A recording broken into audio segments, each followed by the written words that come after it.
Él viene desde Rosario, Santa Fe, es doctor en Humanidades y Artes, con mención en Ciencias de la Educación, profesor en castellano, literatura y latín, profesor especializado en educación de adultos para la enseñanza media, director de proyectos de investigación y desarrollo, director de la maestría en educación universitaria y del doctorado en educación en la Universidad Nacional de Rosario, consejero por el claustro docente en el Consejo Directivo de la Facultad de Humanidades y Artes de la Universidad Nacional de Rosario y autor de numerosas obras.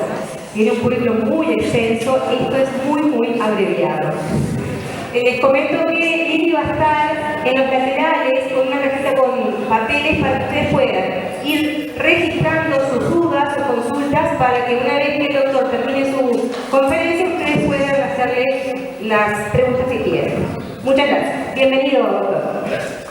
Voy a hablar sin micrófono. ¿Se me escucha si hablo? Sí, bueno, fantástico. Sí, porque el micrófono me sujeta en determinado lugar y me gusta mover. Buenos días, ¿cómo están? Bien. Bueno, muchas gracias por haberme dado la oportunidad de compartir con ustedes esta mañana. Vamos a hablar sobre la oralidad en la escuela y la enseñanza de la lengua oral fundamentalmente. Bueno, ¿por qué esta preocupación por la lengua oral? Saben ustedes que toda lengua natural es oral, ¿sí? Si la escritura es simplemente una tecnología de la palabra, no pertenecen a las lenguas naturales, ¿sí? Entonces, si bien esto es así, no ha sido entendido así en los programas escolares habitualmente, ¿no? Y uno normalmente entiende que va a la escuela para aprender a leer y escribir y se da por sentado, digamos, que uno ya sabe hablar. Eso es cierto relativamente. Basta escuchar a algunos políticos para darse cuenta de que no. Pero bueno, y ustedes saben que de las 5.000 lenguas que existen en el mundo, solo 300 se escriben. Es decir, o sea, una mínima cantidad de lenguas es la que se escribe. O sea que hay que darle mucha importancia a la oralidad, que es lo que nos constituye como humanos. El lenguaje nos constituye como humanos. Entonces, vamos a empezar a trabajar algunas cuestiones y lo primero que yo quiero plantear es la diferencia entre el lenguaje y la lengua. No es lo mismo y esto hay que tenerlo muy en claro a la hora de pensar ciertas cuestiones didácticas, ¿sí? Lo primero que vamos a plantear entonces es ¿qué es el lenguaje? ¿A qué llamamos lenguaje?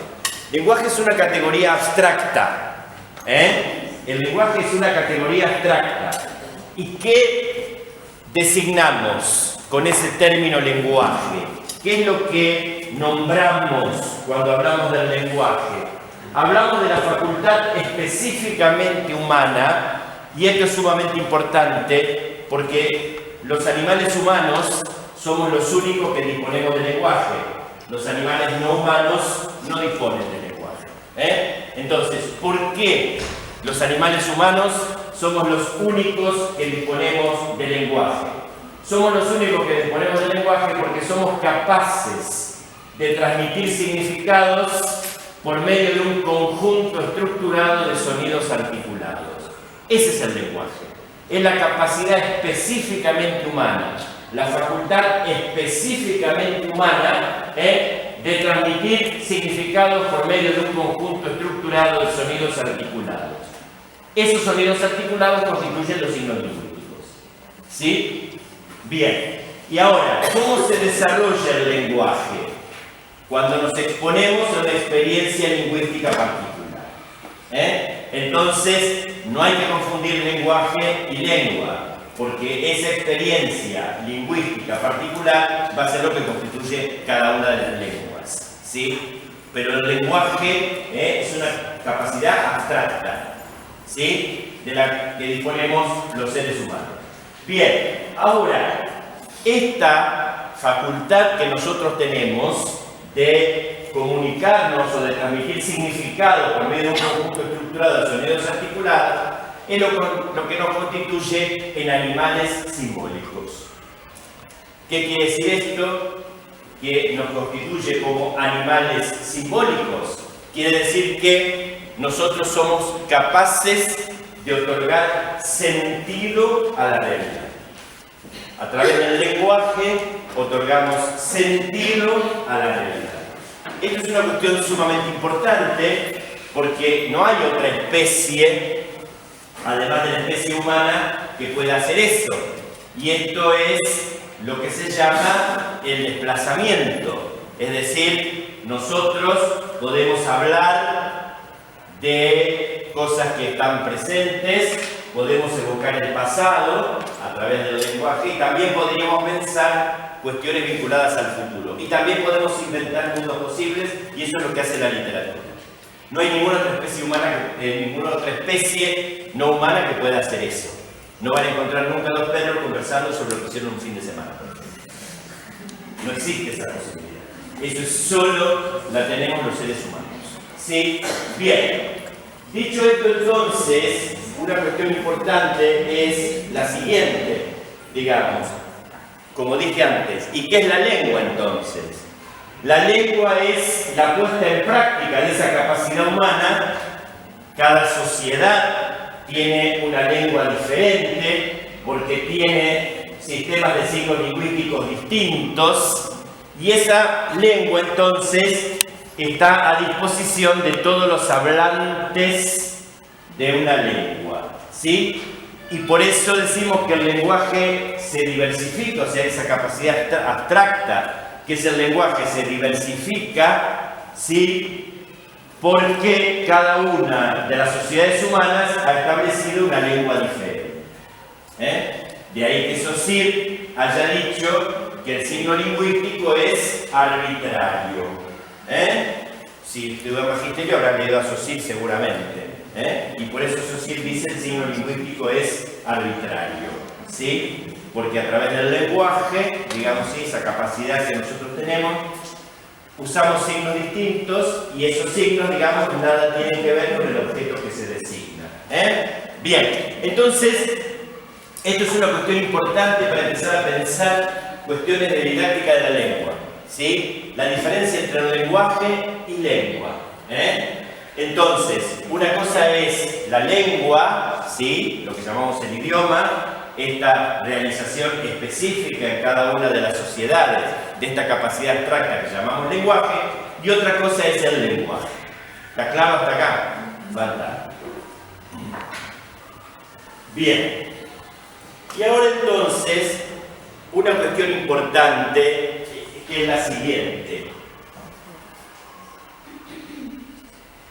El lenguaje se desarrolla siempre a partir de 4 procesos psicolingüísticos básicos. Porque el lenguaje encarnado en una lengua tiene un canal oral y un canal escrito. Entonces, digamos, tenemos dos posibilidades: expresarnos a través de nuestra lengua o comprender lo que otros nos dicen a través de nuestra lengua. Entonces, a partir del canal oral, como hablantes de una lengua, cuando nos expresamos, hablamos, y cuando comprendemos a otro, escuchamos. Y a partir del canal escrito, cuando nos expresamos, escribimos, y cuando somos destinatarios del escrito de otro, leemos. Entonces, en una didáctica de la lengua, es fundamental poner en un pie de igualdad cada uno de estos 4 procesos psicolingüísticos. ¿A qué van los estudiantes a la escuela? A aprender a escuchar, a hablar, a leer y escribir. Como dije antes, tradicionalmente, ¿qué se supone que uno va a hacer a la escuela? Elemental, aprender a leer y escribir. Sin duda, pero también aprender a escuchar y hablar. Y esto, digamos, es un contenido de la lengua oral de entrada muy reciente en el currículum, ¿sí? Ahora vamos a ver por qué, digamos, no se le ha dado tanta importancia a la lengua oral en el currículum. ¿Estamos? Bien. Ahora entonces vamos a trabajar con la lengua oral. ¿Qué hablamos o a qué nos referimos cuando hablamos de la comprensión oral, un proceso psicolingüístico de los que dije. Comprensión oral, es decir, escuchar, ¿sí? Entonces, ¿qué es o cuál es el objetivo de la enseñanza de la lengua oral cuando nosotros enseñamos a los alumnos a escuchar? Lo importante acá es que comprendan cada vez mejor lo que oyen en situaciones reales de comunicación. ¿Qué es lo que estoy diciendo entonces con esto? Los estudiantes tienen que participar en la escuela de situaciones reales de comunicación. ¿Cuáles son las situaciones reales de comunicación? Tal como se habla en el entorno fuera de la escuela. Y esto es una cuestión importantísima, ¿sí? La escuela ficcionaliza toda práctica social y por lo tanto, digamos, los estudiantes, ¿sí?, entienden que lo que se hace en la escuela no tiene ninguna repercusión con lo que sucede en el mundo. ¿Sí? Bien. Groucho Marx, un cómico famoso norteamericano, dijo que tuvo que interrumpir su educación para empezar a ir a la escuela. Y bueno, ¿no? Habría que pensar si no ocurre eso realmente. Pero digo, entonces, a los estudiantes hay que hacerlos participar de situaciones reales de comunicación. Y si yo quiero que aprendan a escuchar a partir de situaciones reales de comunicación, ¿qué tengo que plantearme? Muchas cosas. Por ejemplo, escuchar radio. Por ejemplo, ver películas. Por ejemplo, analizar cómo se habla en el entorno. Por ejemplo, llevar gente al aula que hable de distintas cosas y de distintos temas. ¿Sí? Entonces, es sumamente importante tener en cuenta este tipo de cosas. No tiene que circular solamente la voz del maestro. Tienen que circular otras voces en el aula, que son las que permiten que el estudiante entienda, digamos, sí, los distintos registros y las distintas formas como se habla en el contexto.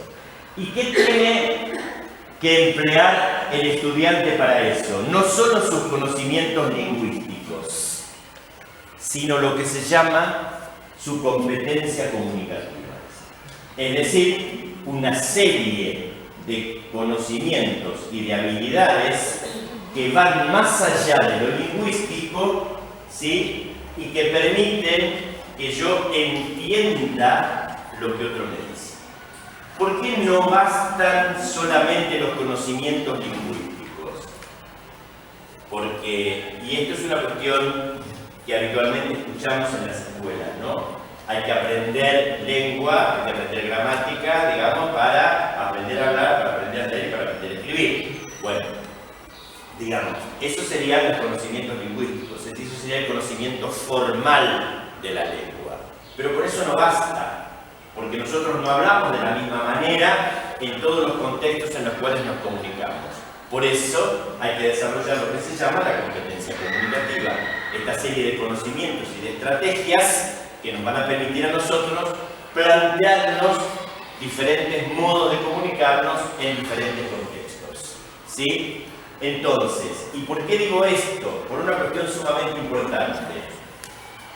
Porque los conocimientos lingüísticos no nos sirven para entender ciertas cosas que se dicen. Por ejemplo, digamos, si yo digo, hoy tengo que estudiar, ¿sí?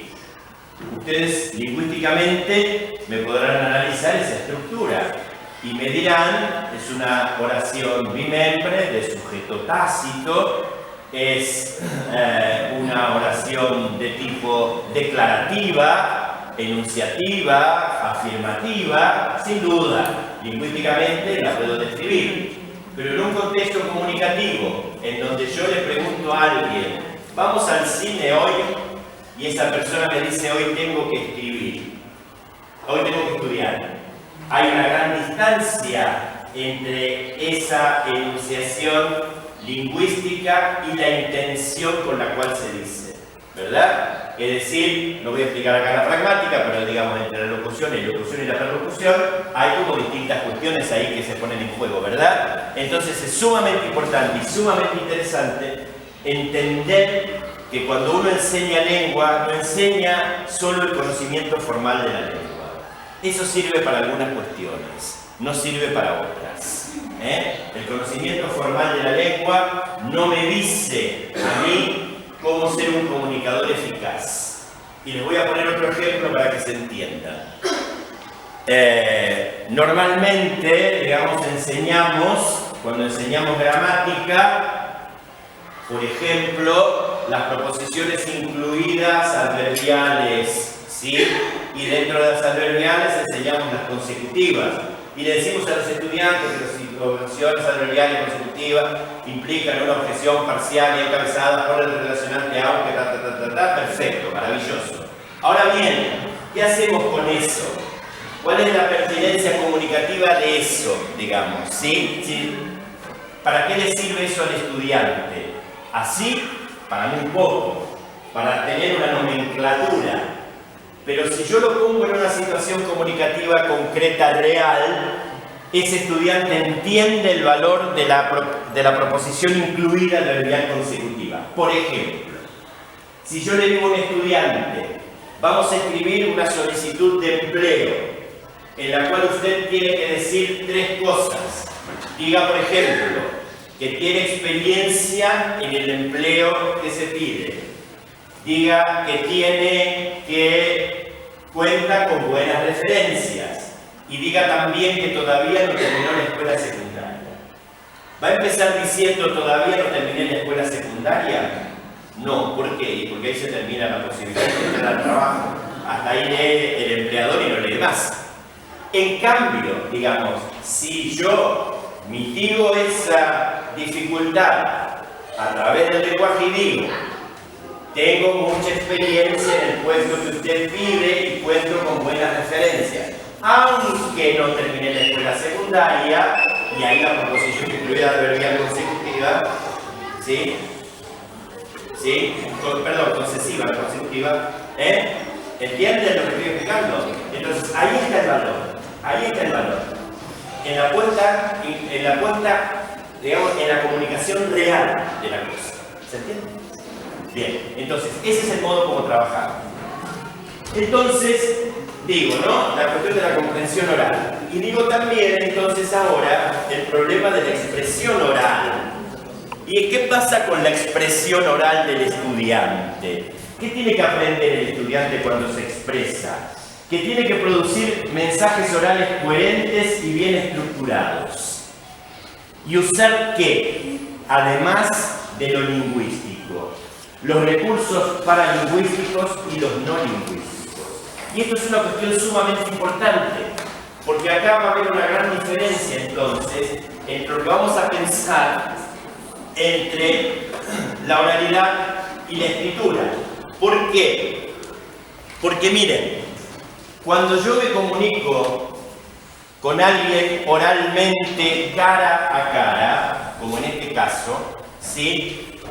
La comunicación que yo establezco con ustedes tiene 3 dimensiones. Una dimensión lingüística, sin duda, que es lo que digo, el contenido de lo que digo, ¿sí? Pero también una dimensión paralingüística, que tiene que ver con la prosodia, que tiene que ver con lo que en lenguaje se llama lo suprasegmental. Esto es, hay una prosodia, yo enfatizo ciertas cosas, ¿sí? Hago algunas pausas que también son significativas, eso es lo paralingüístico. Pero también, digamos, aparecen elementos de carácter no lingüístico, por ejemplo los gestos, por ejemplo la postura corporal, por ejemplo la distancia entre los interlocutores. Todo eso, digamos, otorga significado a lo que se dice en la oralidad cara a cara. ¿Sí? Bien, ¿qué pasa ahora cuando la oralidad no es cara a cara, cuando la oralidad está mediatizada? Por ejemplo, cuando alguien habla por radio, o por ejemplo, cuando se deja un mensaje de voz en el celular, en el WhatsApp. Digamos, ¿qué es lo que sucede ahí? Ahí perdemos una de las 3 dimensiones. ¿Cuál? La no lingüística. Entonces, todo el contenido de la comunicación se tiene que distribuir en 2 dimensiones, no en las 3 que... Porque acá es un deíctico que me indica presencialidad. ¿Sí? Entonces, digamos, ahí tengo que tener en cuenta que tengo que organizar mi discurso oral de otra manera. ¿Y qué pasa con la escritura? En la escritura perdemos también la dimensión paralingüística y solo nos queda la dimensión lingüística. Por eso es tan difícil escribir. Porque el contenido tiene que estar dado solo a través de lo lingüístico. No tengo ni la postura, ni los gestos, ni la prosodia. ¿Sí? Entonces, ¿cómo voy a ser un buen escritor? Si puedo comunicarme oralmente con eficacia. Si yo oralmente no puedo narrar un suceso, no puedo pretender escribir ese suceso. O sea, por eso es tan importante el desarrollo de la lengua oral en la escuela. Porque además, digamos, la lengua oral es la primera que se aprende.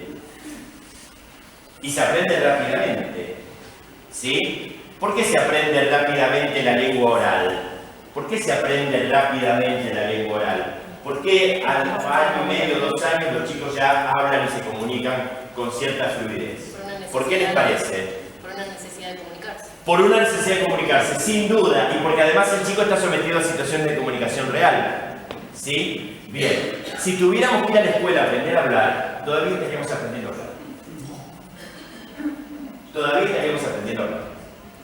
Porque estaríamos situándonos en contextos totalmente fuera de la realidad. Es decir, ¿cómo hemos aprendido a hablar y a entender lo que nos dicen en nuestro contexto lingüístico? ¿Hubo un método? ¿Nuestros padres, digamos, tuvieron un método para enseñarnos a hablar? No. Hablaban con nosotros y nos hablaban como sabían y como podían. Los tíos, los abuelos, el verdulero, ¿sí? La televisión, la radio, y en un contexto lingüístico que es caótico y que es precario incluso, ¿sí? Uno aprende a hablar. ¿Por qué? Porque participa de situaciones comunicativas reales. ¿Cuándo se distancia el aprendizaje? Cuando no se participa de situaciones comunicativas reales. Por eso esa viñeta tan conocida de Mafalda, que dice, la maestra escribe: mi mamá me mima, mi mamá me ama, y Mafalda le dice: señorita, la felicito, tiene una mamá excelente, pero por favor enséñenos cosas importantes. ¿Verdad? Es decir, Quino, digamos, lo que hace es una crítica muy interesante, muy inteligente a esa descontextualización que ocurre en la escuela y en donde nosotros vemos, ¿sí?, que los chicos pasan año a año, grado a grado, etc. Y por más contenido lingüístico que le enseñemos, no pueden juntar 2 palabras una al lado de la otra, no pueden hacer sentencias y no pueden escribir. En general, ¿por qué ocurre eso? Ocurre porque descontextualizamos la práctica de la lengua. Y justamente, digamos, lo que tenemos que volver a instalar en la escuela es la práctica real de la lengua. ¿Sí? Bien. Bueno. Entonces ahora, por eso, como dije, ¿cómo desarrollamos esas estrategias, digamos, de oralidad? ¿Cómo desarrollamos? Exponiendo a los estudiantes a situaciones de comunicación variadas, reales y que pertenezcan a distintos contextos. Esto es, hay situaciones de oralidad absolutamente coloquiales, absolutamente informales, de las cuales todos podemos participar. Porque todos hablamos y todos entendemos y nos entendemos cuando hablamos. Pero hay situaciones de más formalidad en donde no todos tenemos la posibilidad de tener una familia que nos permita acceder a ellas. Y en la escuela es el lugar donde hay que hacerlo. Entonces, una cuestión importante es justamente el ponernos a pensar que también en la escuela hay que plantear situaciones de lo que se llama oralidad formal. Los estudiantes tienen que aprender a explicar una práctica de la oratoria. Tienen que aprender a exponer un tema determinado. ¿Sí? Porque eso, digamos, es lo que se llama oralidad formal. ¿Y cuál es la diferencia entre la oralidad informal y la oralidad formal? La oralidad formal es planificada. La oralidad formal es casi como escribir. Porque yo, para exponer un tema, debo primero pensar cómo voy a ordenar la información. Debo pensar qué voy a decir primero, qué voy a decir después. Debo pensar dónde voy a poner un ejemplo. Debo pensar si voy a poner una anécdota para captar la atención del auditorio. Y si son todas estrategias de oralidad, digamos, que no nacen por ósmosis, ni por generación espontánea. Si no se aprenden en la escuela, no se aprenden en ningún lugar. Algunos tendrán la posibilidad de aprenderlo en su contexto familiar, porque dispondrán de un capital cultural, material, intelectual y social que se lo permite. Pero no es la gran mayoría de los estudiantes. Y cuidado, porque cuando no hacemos esto, cuando no enseñamos a esto, digamos, reproducimos en la escuela las mismas relaciones de desigualdad social que existen afuera de la escuela. Es decir, los que pueden, zafan, y los que no pueden, no pueden. Entonces hay que tener mucho cuidado con esas cuestiones. ¿Sí? Yo escucho mucho decir, porque los chicos no comprenden lo que leen, y porque los chicos no saben hablar, y porque no comprenden las consignas. Pero eso no es un aprendizaje espontáneo como aprender a caminar. Eso, si no se enseña, no se aprende. Y yo pregunto siempre a los maestros de la escuela primaria, ¿no? Digamos, ¿cuáles son las dificultades mayores que ustedes encuentran? Y los chicos no comprenden lo que leen. Perfecto. Y le pregunto a los profesores de la secundaria, ¿cuál es la dificultad que ustedes tienen? Y los chicos no comprenden lo que leen. Perfecto.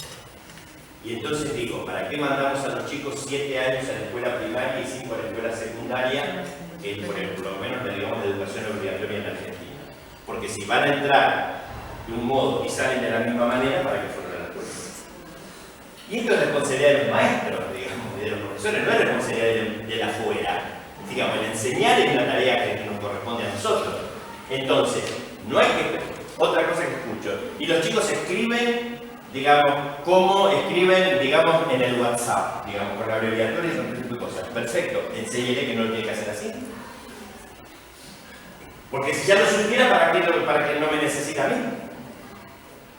Y lo que se ve habitualmente es que los chicos que van bien a la escuela y que tienen una trayectoria escolar real que coincide con la trayectoria escolar teórica son aquellos que no necesitan a los maestros.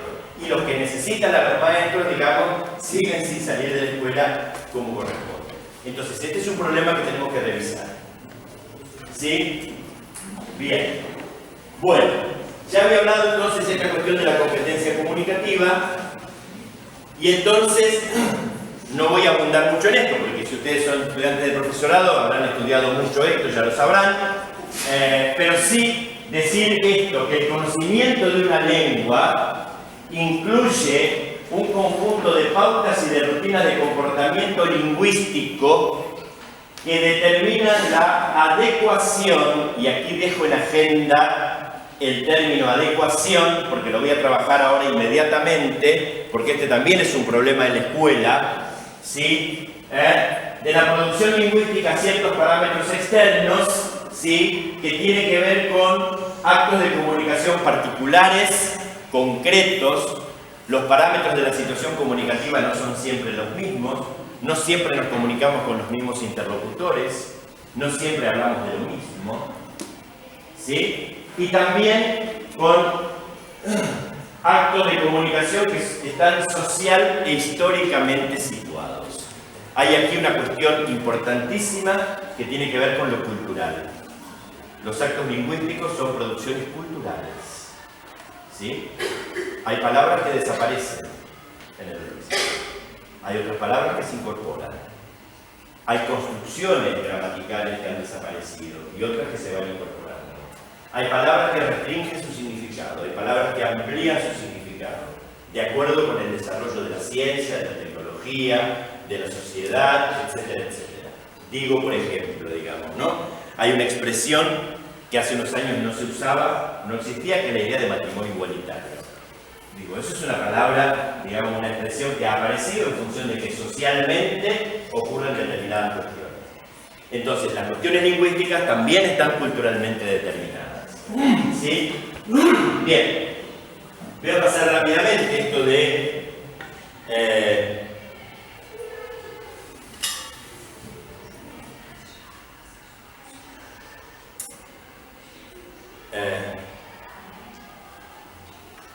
bueno, no sé qué pasa, pero Delhaims, que es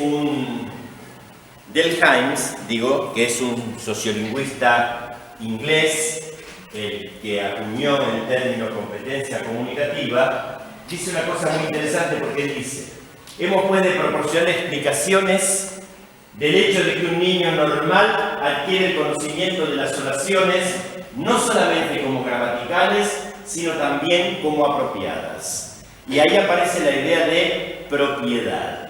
Entonces, asociada a la idea de adecuación. Ahora voy a trabajar estos dos conceptos. El concepto de adecuación y el concepto de propiedad. ¿Sí? Dice, este niño adquiere la competencia relacionada con cuándo hablar, cuándo no, y de qué, con quién, dónde y en qué forma. Y esa es la competencia comunicativa. Saber decir qué, a quién, cuándo y cómo. Y también saber callar. Eso conforma la competencia comunicativa. ¿Sí? Bien. Bueno. Entonces, conocer una lengua exige ajustar el comportamiento a las condiciones que determinan lo que es convencional y socialmente adecuado. Esto ya lo dije. Bueno, la competencia comunicativa, como adelanté antes, incluye algunos componentes. Lo voy a pasar rápido porque esto ya lo saben ustedes. Digamos, una competencia gramatical, o sea que nosotros a través de la competencia comunicativa podemos formar secuencias fonológicas, fonéticas, morfológicamente y sintácticamente bien formadas. Una competencia pragmática, que es el conocimiento de cómo comportarnos lingüísticamente de forma apropiada en distintas situaciones. ¿Sí? Una competencia discursiva, digamos que es la capacidad para combinar las unidades gramaticales para formar textos, y una competencia estratégica, ¿sí?, que nos permite, digamos, a través de otros medios, suplir carencias comunicativas y lograr una comunicación efectiva. Ahora, entonces, fíjense, ¿qué es esto? ¿Qué quiero decir con esto? Y acá voy a empezar a trabajar con la idea de adecuación y de propiedad. Concebimos la lengua como un conjunto de variedades que corresponden a distintos usos socioculturales. Entonces, una lengua se compone de todas las variedades existentes. Lingüísticamente, no hay ninguna jerarquía entre una variedad y otra. La jerarquización entre una variedad lingüística y otra es una cuestión de carácter social, no es una cuestión lingüística. Ojo al piojo con esto, porque esto es causa de muchos fracasos escolares. Entonces, la lengua varía de acuerdo con diferentes contextos de uso, y cada uno de los hablantes se manifiesta según su lugar de origen, el sexo, la edad y el contexto cotidiano o social. Y esto da lugar a los diferentes dialectos. Hay variedades sociales, hay variedades etarias, hay variedades genéricas, hay variedades profesionales. Cada uno de estos conforma un dialecto. Todos ellos forman parte de una misma lengua. Por eso, como dice Holiday, un lingüista norteamericano, no se puede hablar de una comunidad lingüística. Eso es una abstracción. La idea de comunidad lingüística supone que hay una lengua uniforme, que todos hablamos de la misma manera, y no es así. ¿Sí? No todos hablamos con todos, ni todos hablamos de la misma manera. Entonces, la idea de comunidad lingüística, digamos, en realidad no existe. Y un semiólogo francés, Roland Barthes, dice una cosa muy interesante, porque él dice que en las sociedades estratificadas por grupos sociales, digamos, no existe lengua única, y lo que existe, dice él, y a mí me gusta mucho la expresión que él usa, es una irredimible guerra de los lenguajes. ¿Qué quiere decir Barthes cuando habla de una irredimible guerra de los lenguajes? Que en realidad, digamos, sí, el uso de ciertas cuestiones lingüísticas revela cuestiones de poder. Y esto es una cuestión sumamente importante. ¿Qué nos enseñan en la escuela? Que no se dice aiga, que se dice haya. ¿Por qué se dice haya y no se dice aiga? Si el subjuntivo de traer es traiga y de caer es caiga, ¿por qué de haber no será aiga? Porque hay una cultura dominante que... Justamente, exactamente. Porque, digamos, porque es una cuestión de poder. Es decir, los que manejan la lengua, digamos, determinan cuál es la forma apropiada y dicen, esa es la forma correcta. No, no es correcta. No es correcta, digamos. O sea, es la que se prefiere. Presten atención a lo que estoy diciendo, porque esto es sumamente importante para pensar cuestiones de lenguaje y cuestiones en la escuela. ¿Se entiende lo que digo? Porque entonces, cuando yo al chico permanentemente le digo, no se dice aiga, así no se dice, hablas mal, deja de hablar. Y justamente, digamos, lo que tengo que hacer con ese chico que no maneja ese registro formal es ayudarlo a que maneje el registro formal, porque el punto que tengo que hacer hablar. Cuando yo lo sanciono, ¿sí? Cuando lo mío es punitivo, el chico deja de hablar. Con lo cual, entonces, digamos, aparece esto que se llama la profecía autocumplida. ¿Ven? No saben. ¿Ven? No pueden. ¿Sí? Bien. Entonces, y digo una cosa importante, la lengua se emplea de manera distinta según la intencionalidad comunicativa en cada espacio de encuentro. Miren, yo estoy hablando con ustedes, estoy dando, digamos, una conferencia de carácter formal, en un ámbito académico, explicando cuestiones académicas, por supuesto que utilizo, ¿sí?, una forma, digamos, formal de la lengua. Yo, digamos, sí, soy hincha de un club de fútbol News Old Boys de Rosario, de pie por favor, de pie por favor. Imagínense cuando voy a la cancha, ¿sí?, con mis amigos, yo no hablo de la forma que estoy hablando acá. Sin duda lo uso en el registro. ¿Por qué? Digamos, porque ese contexto me habilita a usar otro registro. ¿Se entiende? Ninguno de ustedes, cuando está clavando un clavo y se golpea el dedo con el martillo, se cáspita, o ¡ay Dios! ¿Y qué quiere decir? ¿Que hablan mal en un contexto y bien en otro? No. La lengua tiene esa posibilidad de que manejarnos en distintos contextos con diferentes variedades. Y por eso digo, la lengua se emplea de manera distinta según la intencionalidad comunicativa en cada espacio de encuentro. Claro, te adecuas al contexto. Sin duda. Muy bien. Bien. Entonces, y acá es importante, ¿quién define la variedad lingüística que vamos a usar? Las relaciones sociales entre los hablantes. Entonces, es decir, ¿quién define el registro que vamos a usar? Los parámetros de la situación comunicativa. No es lo mismo si los hablantes pertenecen al mismo grupo social o si pertenecen a grupos sociales diferentes. No es lo mismo si los dos hablan la misma lengua, pero pertenecen a comunidades geográficas diferentes. No es lo mismo si los dos ocupan lugares sociales iguales o lugares sociales distintos. Uno es padre del otro, uno es joven, el otro es anciano, etc. Digamos, es decir, casi podríamos decir, somos políglotas. ¿Por qué lo somos? Porque si sabemos manejar las variedades lingüísticas y los registros según los diferentes contextos, pareciera como si hablamos distintas lenguas. No todos tienen esa posibilidad. ¿sí? Esa posibilidad se adquiere espontáneamente y naturalmente si yo tengo un capital social y cultural que me lo permite. Estos niños que no tienen esa posibilidad, ¿a dónde van a aprender a manejarse con las diferentes variedades y con los diferentes registros de una lengua? En la escuela, no hay otro lugar.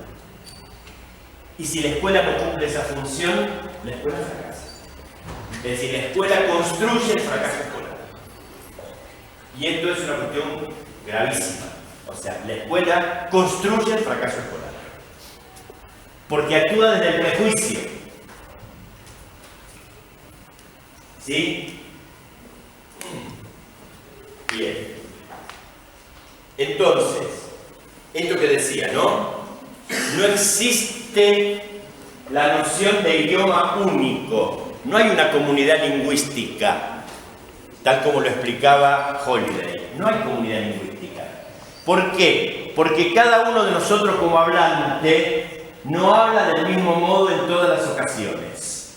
Es decir, las personas no solo tienen que saber hablar, es decir, manejar el sistema abstracto de símbolos vocales. Tienen que ser hablantes competentes, es decir, usar la lengua de manera adecuada. Y acá insisto en este concepto de adecuación. La noción de adecuación está relacionada con la variedad lingüística y la capacidad del hablante de poder elegirla según la situación.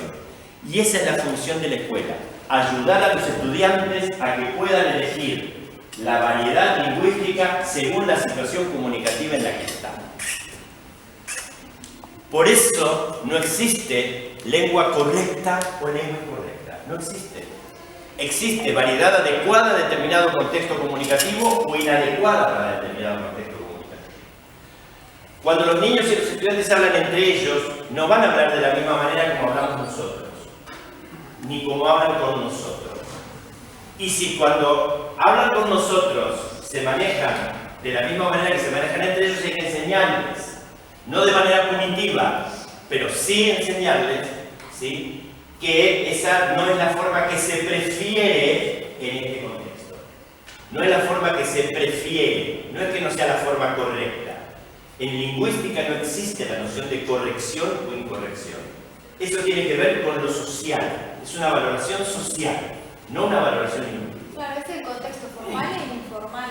Exactamente, pero quiero decir, no existe en la lingüística la noción de corrección. No hay ningún lingüista que les va a hablar de corrección.